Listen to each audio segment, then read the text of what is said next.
Hello, friends. This is Dave Hurwitz, executive editor at ClassicsToday.com.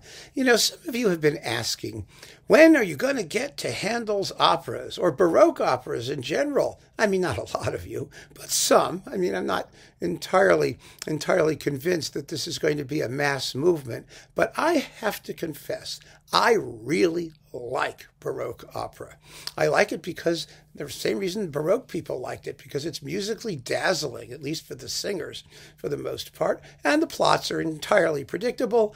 And if the composer was a genius, like Handel was, it's wonderful. There are millions of these suckers out there. But I really enjoy those good old Italian Baroque operas that have been popping up everywhere in the past few decades on period instruments, and I don't even mind period instruments doing them, although, of course, if you have real instruments, they're going to sound better, but that's not the point. The point is that Baroque opera is considered to be terra incognita for so many people, but the truth is it was a genuinely popular entertainment of its type, and it deserves to be so because it is fun and it is brilliant and you can do so much with it. You really can. And so in this little talk, I want to introduce you to the linchpin of not just Baroque opera, but form in the Baroque period, because the form in question is the Da Capo aria. And we're going to talk about the Da Capo aria because it's really understanding what it is and how it worked unlocks the entire Baroque period in many respects, certainly all of Baroque vocal music and instrumental music too, because the concerto was the logical successor instrumentally to the aria. So the Baroque aria, the Da Capo aria, well, Da Capo means from the top.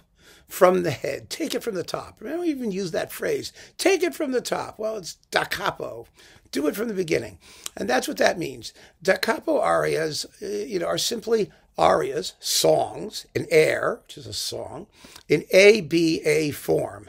Isn't that simple? You have an initial A section, you have a middle section, and then the A section comes back ornamented by the soloist. You're not supposed to do it exactly the same way you did it the first time. You're supposed to intensify using ornamentation. Most people don't understand that idea.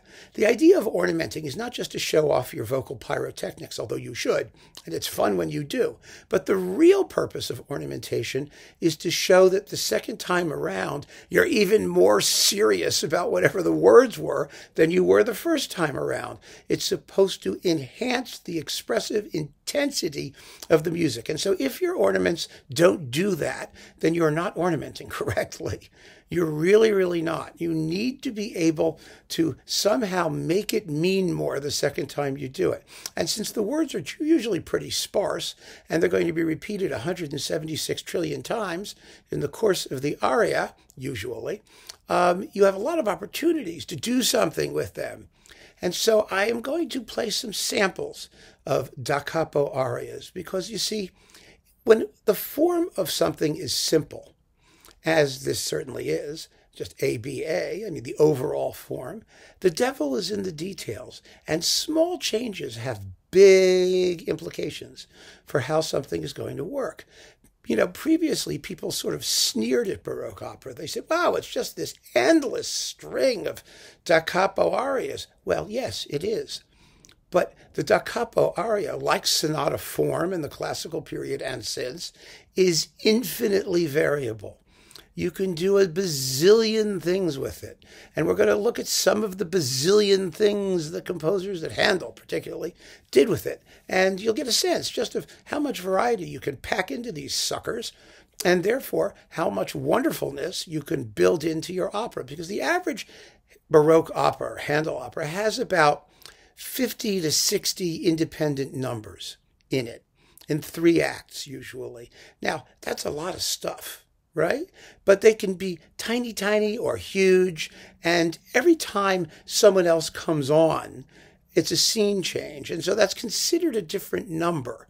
So some of these things are just recitatives, just recitation, where they reveal plot stuff between the arias. Sometimes there's a chorus. Sometimes there's what they call an arietta, or arioso, which is often simply the A section without the B and the repeat. That's a short aria.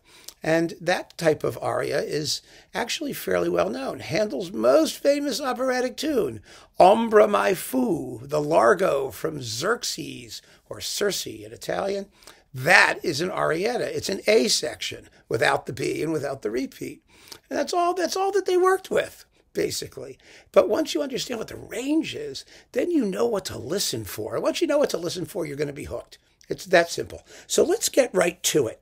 I am going to play you an entire Da Capo aria, one of the shortest ever written, because these things could range from as little as 60 seconds to 2 minutes to all the way up to about 15, 20 minutes.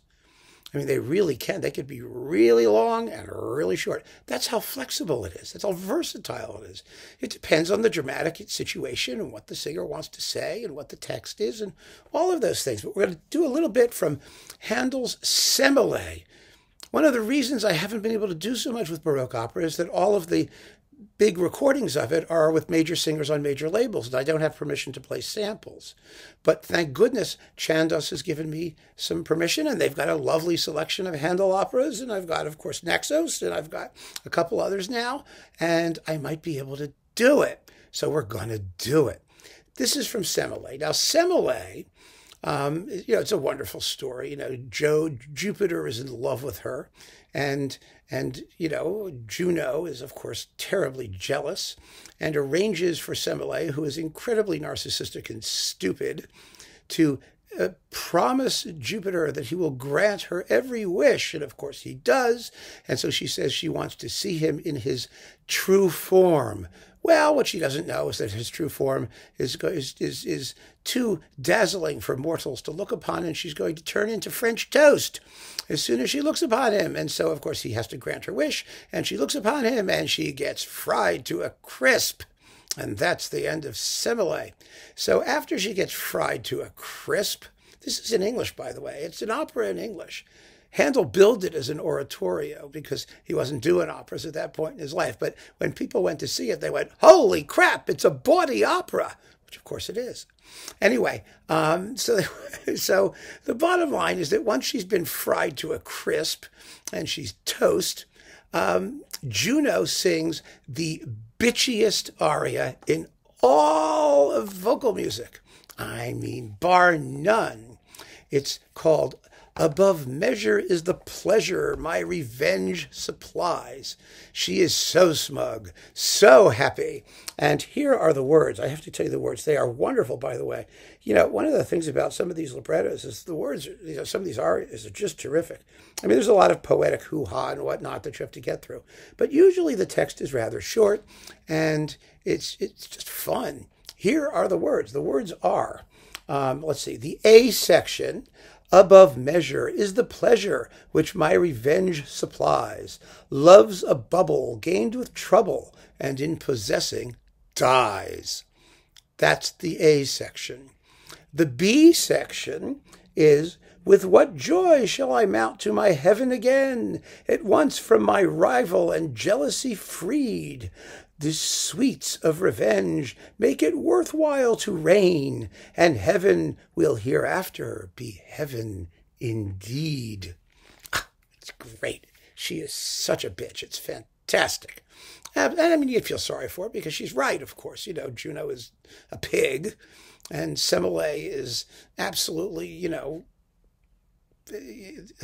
airhead, who doesn't care that Jupiter is married, and so you can understand it. But boy, the glee that she takes in getting her revenge, it's just fantastic. So here is the amazing, wonderful, I have to know who's singing it, it helps, Hilary Summers, yes, contralto, singing Above Measure is the Pleasure My Revenge Supplies, all 2 minutes and 20 seconds of it.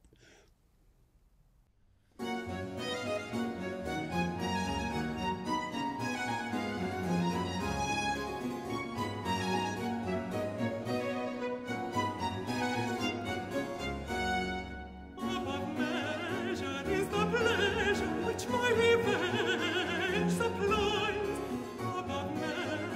is the pleasure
Wasn't that fun? Now, because Handel was, of course, a dramatic genius, he doesn't let her wallow in glee for more than 2 minutes and 20 seconds. If this were a 15-minute da capo aria, we would really be in trouble, wouldn't we? That would be a bit much. So, and we would wind up not liking Juno because, she's so happy. The innocent happiness that just oozes from this aria is just phenomenal. So I want to play you now, just so you get the sense of it, the A section and the B section separately. Now, first, we're going to hear the middle section, the B section, because we just heard the A section twice, so I figured we can go for B again. And it's rather short, and you'll notice that it's in a slower tempo, and it doesn't have any crazy coloratura for the voice. And it's a very sort of laid-back, straightforward, contrasting section. Pardon me. So let's listen to the B section all by itself. With what joy shall I mount to my heaven again, at once from my rival and jealously free, the sweets of revenge make it worthwhile to reign, and heaven will hereafter be, hereafter heaven indeed, and heaven will hereafter be heaven indeed. You got it? I mean, very simple and straightforward, right? Now I'm going to play the A sections, one right after the other, so you can hear the contrast in the coloratura. And it's really very, very interesting. You can hear that our soloist, whose name I've already forgotten, I'm so good at this. Yes, Hilary Summers, thank you, has really made a point of emphasizing certain words and making sure that the repeat is not just an opportunity to show off her excellent voice, but rather to enhance the meaning of the text, especially at the end on the word dies, where she's got some really good chest notes there. So let's listen to the two A sections, one right after the other. Above measure is the pleasure which my revenge supplies. Above measure is the pleasure which my revenge supplies. Love's a bubble gained with trouble and in possessing times. Love's a bubble gained with trouble and in possessing times.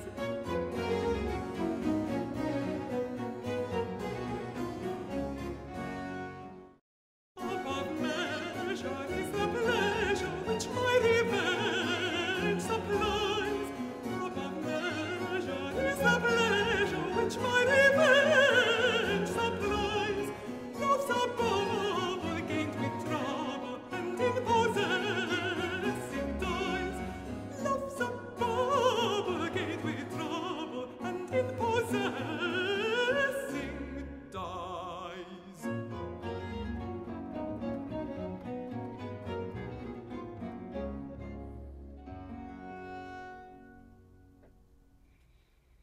All right, so that's a da capo aria. And once you know that, you know everything there is to know about Baroque opera, or almost everything there is to know. I mean, there are other conventions like, it doesn't matter what sex the singer is. I mean, the sopranos get male roles and males get, well, not usually female roles, but, it's all mixed up. It's quite wonderful.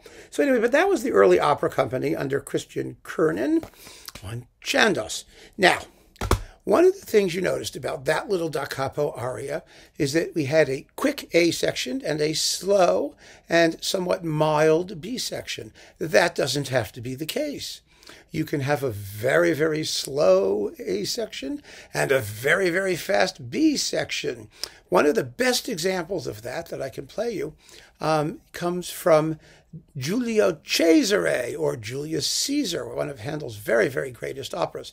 The great lament that Cleopatra sings is Piangerò la mia sorte, I will lament my fate. And it is just one of the most beautiful arias ever written. But the middle section is not weepy and droopy and lyrical. It's just the opposite. It's, I'm going to come back as a ghost or a spirit, and I'm going to rip your bloody heart out and wreak havoc on you, you bastard. That is the middle section, because Cleopatra is lamenting the fact that she believes that Julius Caesar has been killed by her evil brother Ptolemy, and she is going to come back as after she has been killed by Ptolemy and get revenge. So first there's the lament, and then there's her fighting spirit, even in death.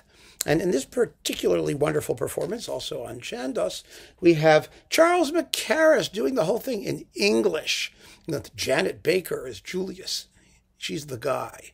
And the woman, Cleopatra, is Valerie Masterson. And my God, she sings this beautifully. Oh, my goodness, it's glorious. And so I'm going to just play you a little bit, just the opening of the A section, and then the B section, so you can get a sense of the contrast. Why, they're completely different in key, in tempo, in every possible way, in totally different musical styles. And here, because the opening is slow and very, very lyrical, the crazy coloratura and vocal pyrotechnics occur in the middle section, in the B section. So here is a different type of da capo aria.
Isn't that gorgeous? You may know another example of this type of aria, this sort of slow da capo aria. He was despised from the Handel Messiah. You know that? That's a very long aria. It's like 8, 10, 12 minutes long. It could go on forever. I always found it interminably dull until I knew what I was listening to. And that's the point, because the first time I heard it, it was just, the same 3 words over and over again. He was despised. Was he despised? He despised was. Des was he despised. I mean, it was, would drive me nuts. But once you understand how the form operates and what Handel's doing, it makes sense, because the middle section is very violent. It's, he gave his back to the smiters, and his cheek to them that plucketh out the hair. Remember that? He hid not his face from shame and from spitting. Yeah, that's the middle section of that da capo aria. I always thought it was like another aria, and I thought, well, it was over. And then, oh no, here it comes again. He was despised. Oh my God. It made no sense to me at all when I was first learning the work. And it drove me crazy. And it drove later audiences crazy too, because they would do these arias without the repeats. They just leave them out, because they didn't have singers who could sing it properly, primarily. But no, that's not how it's supposed to work. And so I think that, we need to just get a sense of what the range of what composers could do with the form. And that range, like I said, is limitless, absolutely limitless. Piangero, this aria, I Will Weep, or Flow My Tears, or whatever they call it in English, that's about 8 or 9 minutes long, the whole thing. It's a very serious piece of chunk of musical form there. And it's just terrific. But I'm going to conclude with a heroic da capo aria, and this one has a middle section which is very, very short and in the same tempo. We've heard right, fast, slow, fast, and then we've heard slow, fast, slow, and now we're going to hear one where the middle section is simply subsumed into the overall aria structure with some of the same accompanimental figures and all of that the A sections had. So it's very, very tightly knit, and it's about 4 minutes long. We're going to play the whole thing for you. It comes from Handel's Rinaldo, which is actually the same story as Armida. The sorceress Armida. Well, Rinaldo is her boyfriend, and you can tell it from either perspective. There are a million different takes on the same story. Now, this is an aria in Italian. It's for bass. And bass arias are a whole different thing. You'll hear it's Sibilar Liangui Daletto, sung by Argante. Now, Argante is the king of Jerusalem, and he's in love. Let's see, who's he in love with? He's in love with Armida. And so, although Armida likes Rinaldo, and you don't want to get into that. That's when we talk about the whole opera. We're just dealing with this one aria. So Argante comes whizzing in a chariot drawn by horses to the sound and handle of 4 trumpets. This actually this aria was lifted wholesale with only changes in orchestration, just more trumpets and drums and things, from his Italian version of Acis and Galatea, Aci, Galateo, and Pomodoro, or whatever his name is, Polifemo, whatever his name is. Anyway, he's a Cyclops. That's all we need to know. So that aria, the aria of the Cyclops, is given to this guy, Argante, and he sings it accordingly. In this case, we have opera in concert with the Aria Ensemble under Kevin Mallon on Naxos. And this is really a hot aria, and you could hear the wild coloratura just everywhere, with the middle section just a little mellower to give the guy a chance to catch his breath. And he does ornament the repeat. He really does. He tries. It's quite the thing to hear. Here we go.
Rio Verde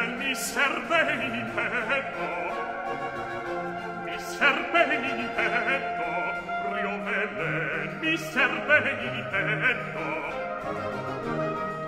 mi ancor languida favilla di timor, pena mi die, di timor, pena mi die.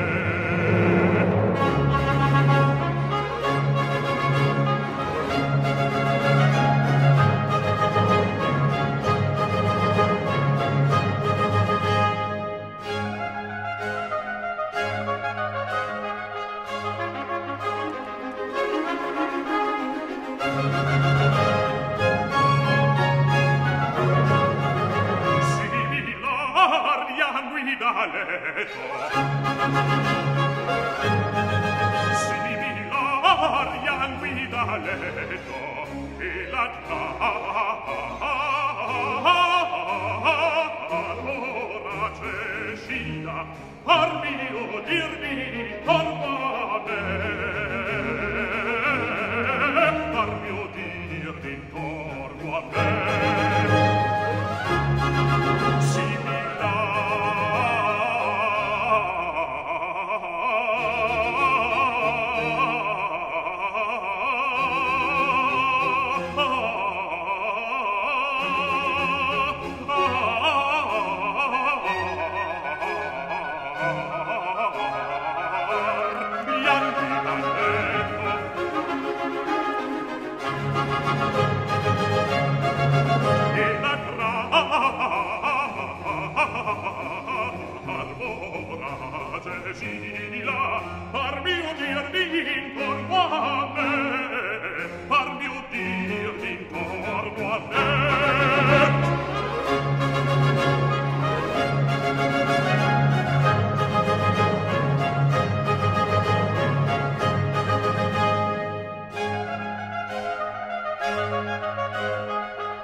Now, the thing to notice about this one is that, Handel expects the bass voice to do everything a soprano can do. And the bass voice is somewhat heavier. It's harder to move it around. It's like picking up a heavy object. And who sings this? Who sings Argante? He's really good. He really gets through it. It's very, very impressive, I have to say. Argante is Sean Watson. Good for him to be able to sing this thing. Holy cow. It's really, really difficult, as you can well imagine. But the other thing that you need to know about da capo arias, you may have noticed, is that the da capo aria is based on something called a ritornello, the opening tune. In our first number, Above Measure, it was dum bum ba da da dum bum bum bum ba da da dum, and you'll notice that the voice sang the tune right away. I mean, you play the orchestra plays a tune, the voice comes in and sings the tune. That's all. In the second one, Flow My Tears, there is no orchestral ritornello at all. The voice opens right away with the main theme, which is itself the ritornello. Ritornello means it just comes back. It just returns. And the way that the A sections work is that the orchestra plays a tune, and then the voice comes in and does its first solo, and then a little bit of that ritornello will come back, and then the voice will come back and do a little more solo. And, they're usually repeating the same line in various ways. And that can happen as many times essentially as the composer wants, but usually it's like 3 times. They're like 3 vocal solos on average, and then the ritornello will bring the A section to a close. That's the theory. In real life, interesting things can happen. Sometimes the da capo does not occur at the very beginning, in which case it's called dal segno, from the sign, because the composer will indicate the spot where the repeat happens. Sometimes you don't get to hear the whole ritornello all over again. Sometimes the voice, as you heard, sings the ritornello. And in the last one we heard, Sibyllare, the thing about snakes and eels and killer things and heroism and revenge and blood and war, and that's what it's about, the voice doesn't ever sing the ritornello. The ritornello is a completely separate musical organism, and only little bits of it, like those trumpet fanfares, come back in between the vocal solos. So again, there is just an unlimited amount of things that a composer can do to make his ABA section interesting and different from all of the other ABAs. And it'll be like, 30 of them or so in the opera that he's going to be giving to his various soloists. And audiences in Handel's day presumably understood this, and they listened for these details. They instinctively knew that when something was different, pay attention. And that's what you need to know how to do. You just need to get familiar with the various strategies that composers have in building their arias out of this very seemingly limited and restricted form, but which in reality was a convenience that allowed them a tremendous amount of freedom in creating character and creating these human personalities that express themselves through the vocal display and through the text and through this very, very simple aria form. And I just hope that this little musical demo has given you a feeling for how these things work. It's really, really fun. Once you understand what they are and know what to listen for, to just plonk on one of these operas and follow along. Follow along and listen for the differences. Listen for the subtle changes that the composers will always endow their aria forms with, and then figure out how those intensify the musical expression, because they do, if the composer knows what they're doing, which most of the time they did. Sometimes they didn't. Handel did. Handel really knew. You don't have to worry about Handel. So having done this, I know we can now move on, hopefully in the not too distant future, to talk about some actual operas and really get into them and take them apart. And it's just going to be tremendous fun. Trust me on that. They're just fantastic works. So keep on listening, friends. Thank you so much for joining me. Take care.